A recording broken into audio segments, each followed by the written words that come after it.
What is going on, guys? It is Chau Beats, and we have the one and only correct top 10 list of albums in 2023. Now, if you're just kind of wondering what my music taste is, this is mostly it. I'm more of a lyrical person. I'm very into the Griselda world. I'm a J. Cole, Logic, Kendrick Lamar.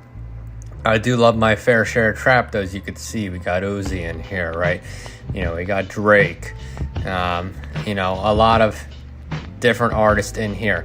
I pretty much like all different types of music, but my ideal sound is something that's a bit more chill, a bit more jazz inspired, and a bit more lyrical, and that will be respected in this list. So we have my top 10 albums of 2023, but before we get into that, an honorable mention will be my album. Now, I know, look, it's 53 minutes, it's 19 songs. If you like lyrics, if you like chill beats, there you go. Here's your album, check it out, Chau Beats. If you listen to it, let me know how it is in the comments. Even if you listen to a few songs, listen to Nebraska Avenue, listen to Motivation, listen to Truth Hurts, maybe Pyramids if you're into that, Shreds if you're into trap. Basically, there you go. All right, well, let's move on to the actual top 10 list here. But this could maybe be in your top 10. Night vision, I can see the ops when they hide. Night vision, I can see the ops when they hide. Night vision, I can see the ops when they hide. Coming in at number 10 is Set It Off by Offset, one of the only trap albums on here. At the end of the day, I liked listening to Migos back in the day, and I was always kind of a fan of their style, and so this album for me was an interesting one to listen to. At the end of the day, I was impressed. It's not the best album I've ever heard by Offset or anybody in the Migos, but at the end of the day, 2023 was kind of a weaker year for music. We didn't get J. Cole, we didn't get Kendrick, we got a not so great Drake album. So albums like this sneak into my top 10. Blame It on Set's a good song. Bust on My Watch is a good song. Night Vision was the one I just previewed there. Fan's a good song. Say My Grace is probably the most popular, right? Yeah, most popular on the album. On the River's a good song too. This album was okay to me. It gets into my 10 spot just because there wasn't a ton of music that released that I liked in 2023 in terms of new albums. I mostly listened to songs that aren't from 2023 this year. Roll my whole blow healing, going up, we ain't got a ceiling. I can't change you, I'm not willing, but I don't know why I'm tripping on you. She said I'm distant on you. And at number 9 is Tech, a shorter album for sure. So yeah, I said not many trap albums. These are pretty much the only two trap albums that I have in my top 10 list. Trippin' on You is my favorite song from here. 500 Pounds is nice, and that's probably the only two songs that I actually still listen to. Real Discussions is a good song, Just is a good song. Heaven on Earth is an interesting one, just with the beat. I don't have too much to say about this album. It was a solid little tech-up project, and that's pretty much all I gotta say about it. These niggas, they speaking on you like Pip. That's fucked up, homie. But honestly, this shit never offended me. Not at all. Cause I can't let people fuck up my energy. Conway and Skis, can't nobody fuck with the chemistry. And at number 8, it's Pain Provided Profit by Conway the Machine and Jay Skis, the first of many Griselda albums. And this one, to me, is kind of a sleeper. You can see here by the plays, it's not a very popular album. It's a very short album, just 7 songs. But you have Promise, which is one of my favorite songs of the year. Immaculate Reception, which is a great song. Cocaine Pace and Stephon Diggs, too. Those are my 4. The other 3 are fine. Look, but those 3, those 3, too, they're not even the most popular songs on the album. It's a great collaboration between Conway and Jay Skis. They often collaborate. And this is just a quick little EP. And for me, it's a Griselda production type album, but with more drums, with more flair. It's not as chill as some of the other albums, but the lyrical content on this album is pretty good. Jay Skis matches Conway. They fit together, which is kind of the biggest thing. And it works out. It came out in March. I still listen to it now. So My low ski suit, niggas be frontin', don't think everything that you see true. Eve listened to the snake and made the bitch eat fruit. Better stay wise, live spelled backwards is evil. And coming in at 7 is Wasn't Built in a Day by Rome Streets. Obviously a play on words there. Rome wasn't built in a day. This is the only album I have from Rome Streets. I know he released Noise Candy 5 as well. Rome is someone that I didn't really get into until the November November time, really. I started getting into the Griselda-based projects around the beginning of the year, and it took me a while until I got into Boldy James, till I got into Rome Streets and these other guys, Stove God, all those.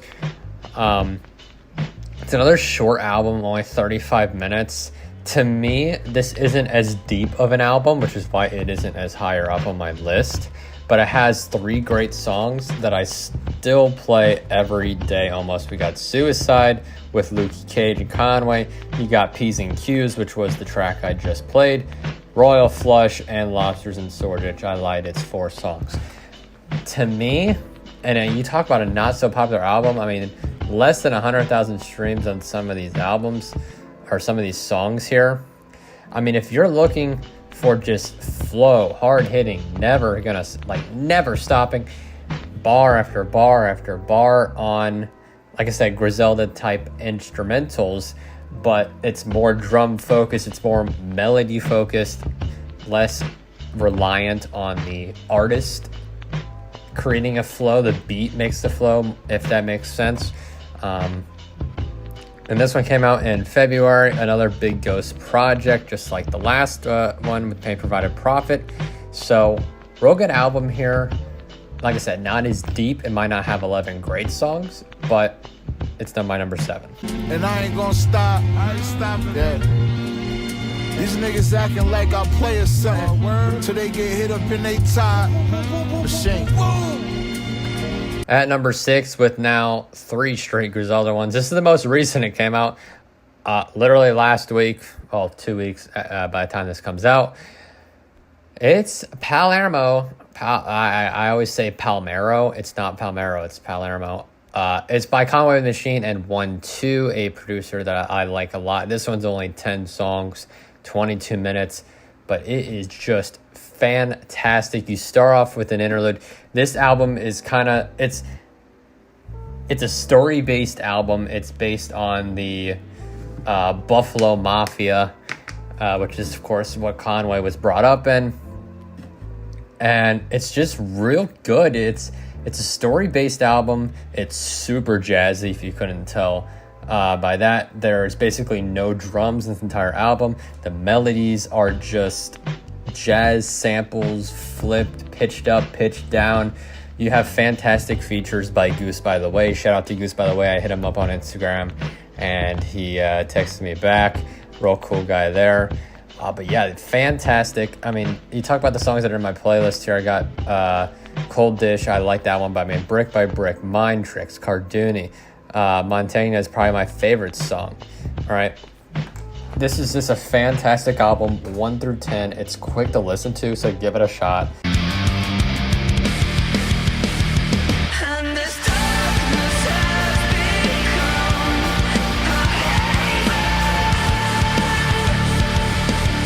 And into the top 5, we have a break from Griselda. Now, where do we start with Pink Tape? This is a polarizing project. You have trap songs like Flooded in the Face, like A.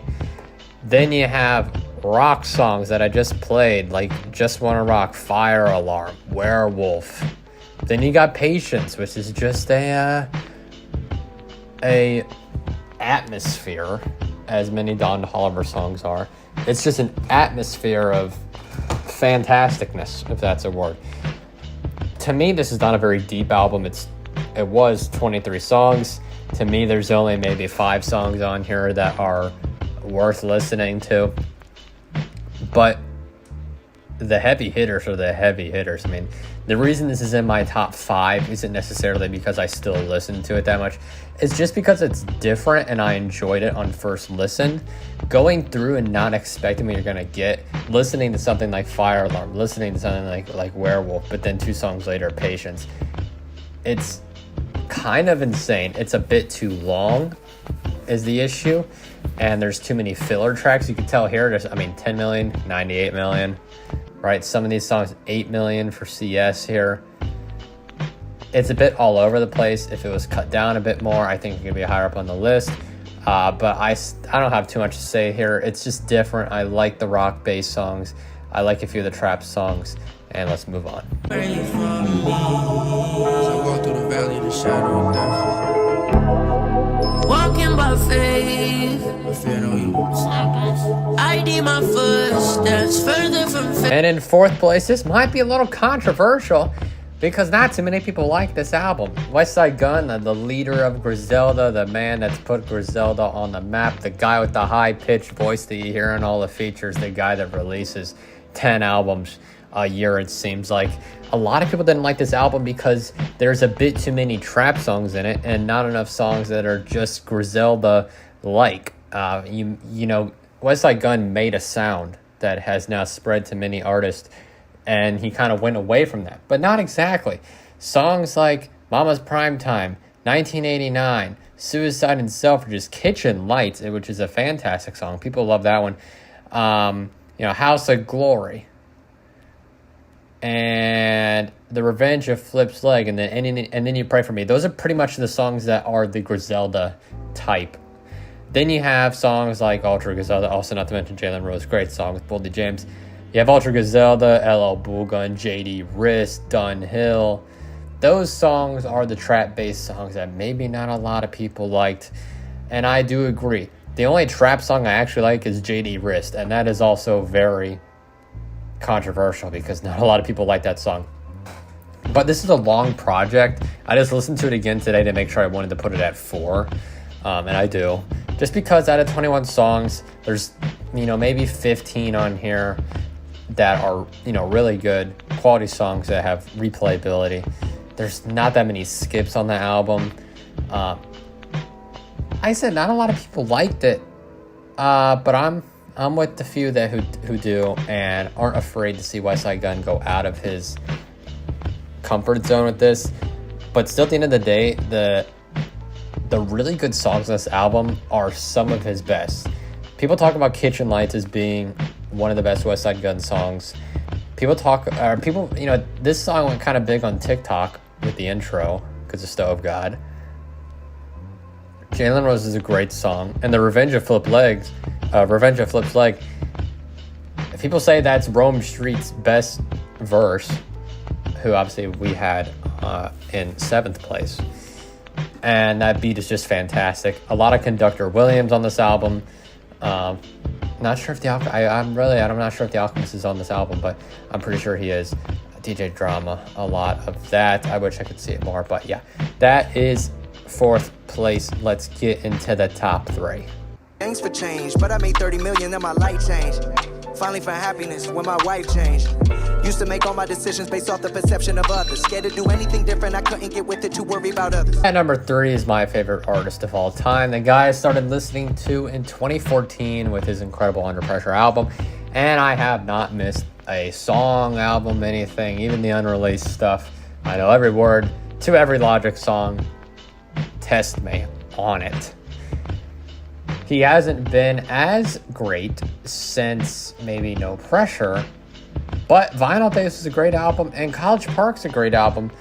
If this is 2021 or something like that, where we have a great year, this is probably like 6 or 7. But given the year, this is a solid 3rd place for me. Logic continues to have fantastic outros. This one's emotional. I really love Coordinates. I don't know, I just call it Coordinates. It's a great song, great beat. There's just a lot of skips on this album for me. High Life is a skip. Playwright's a skip.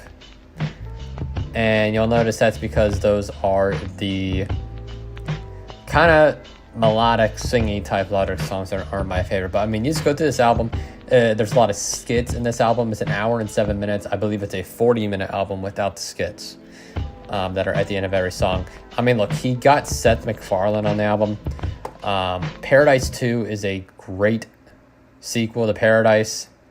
There's some really good Logic songs on here. Songs like Clone Wars, Red Pill, Self-Medication, Paradise 2, and Coordinates go into like my top 100 Logic songs. It's a good album for sure. It's not his best, but it is a top 3 album for me in 2023. He kind of returned to form with this the old kind of 6 production.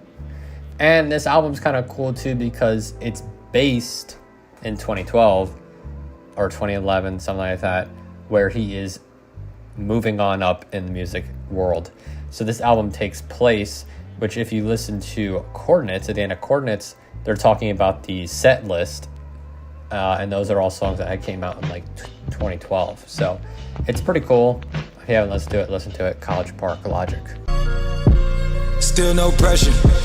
Thank God I breathe. Cause shit I speak is what they need. I tell no lie. Number 2 is Utopia, and that's not a surprise. Who doesn't have Utopia in their top 10, let alone top 5?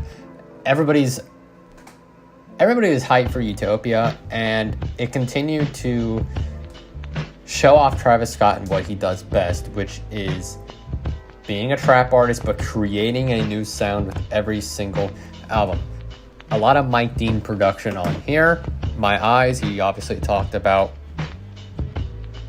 the mosh pit that he had that resulted in a lot of deaths.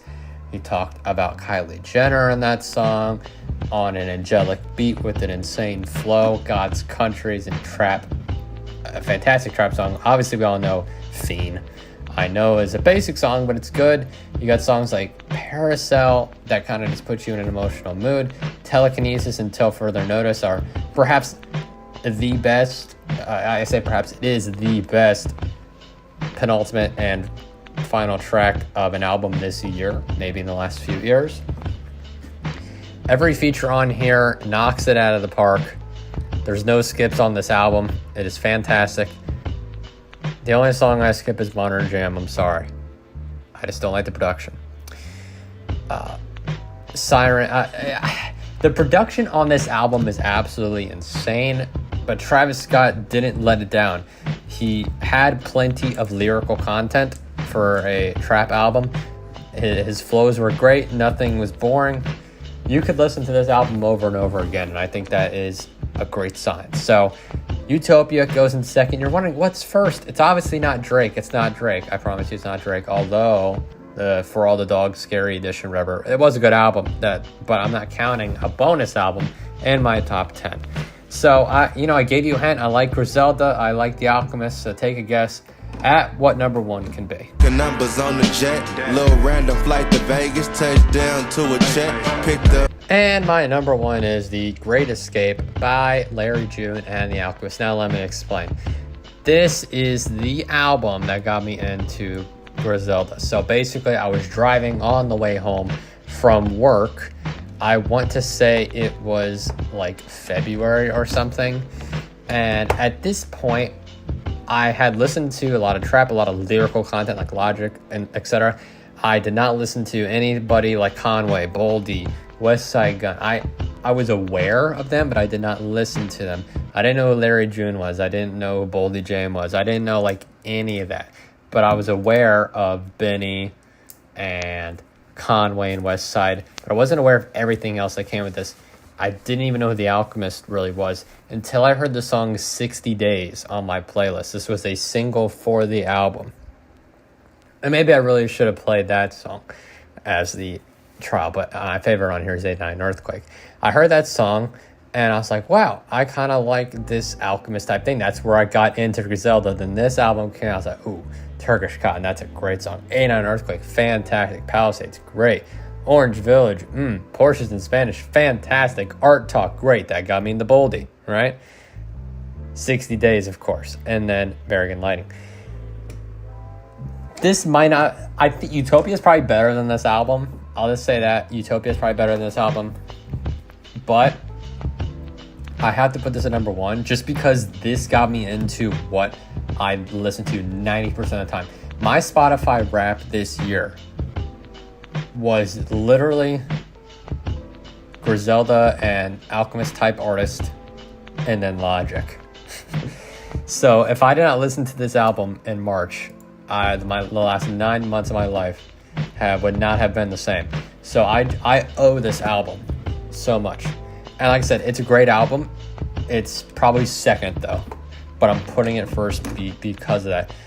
It got me into this production style. The production style is great. One of the Alchemist's best produced albums, I believe, and Larry June delivered. So that's my number one. Let me know what you guys think, if that deserves to be number one. What's your list? Did he have Drake in there? I didn't, like I said, I didn't have artists like Ken Carson or what have. Maybe some other artists that are less known. But I'm working on it. Wait till 2024, like next year. And listen to my album if you haven't, please. And thank you. Goodbye.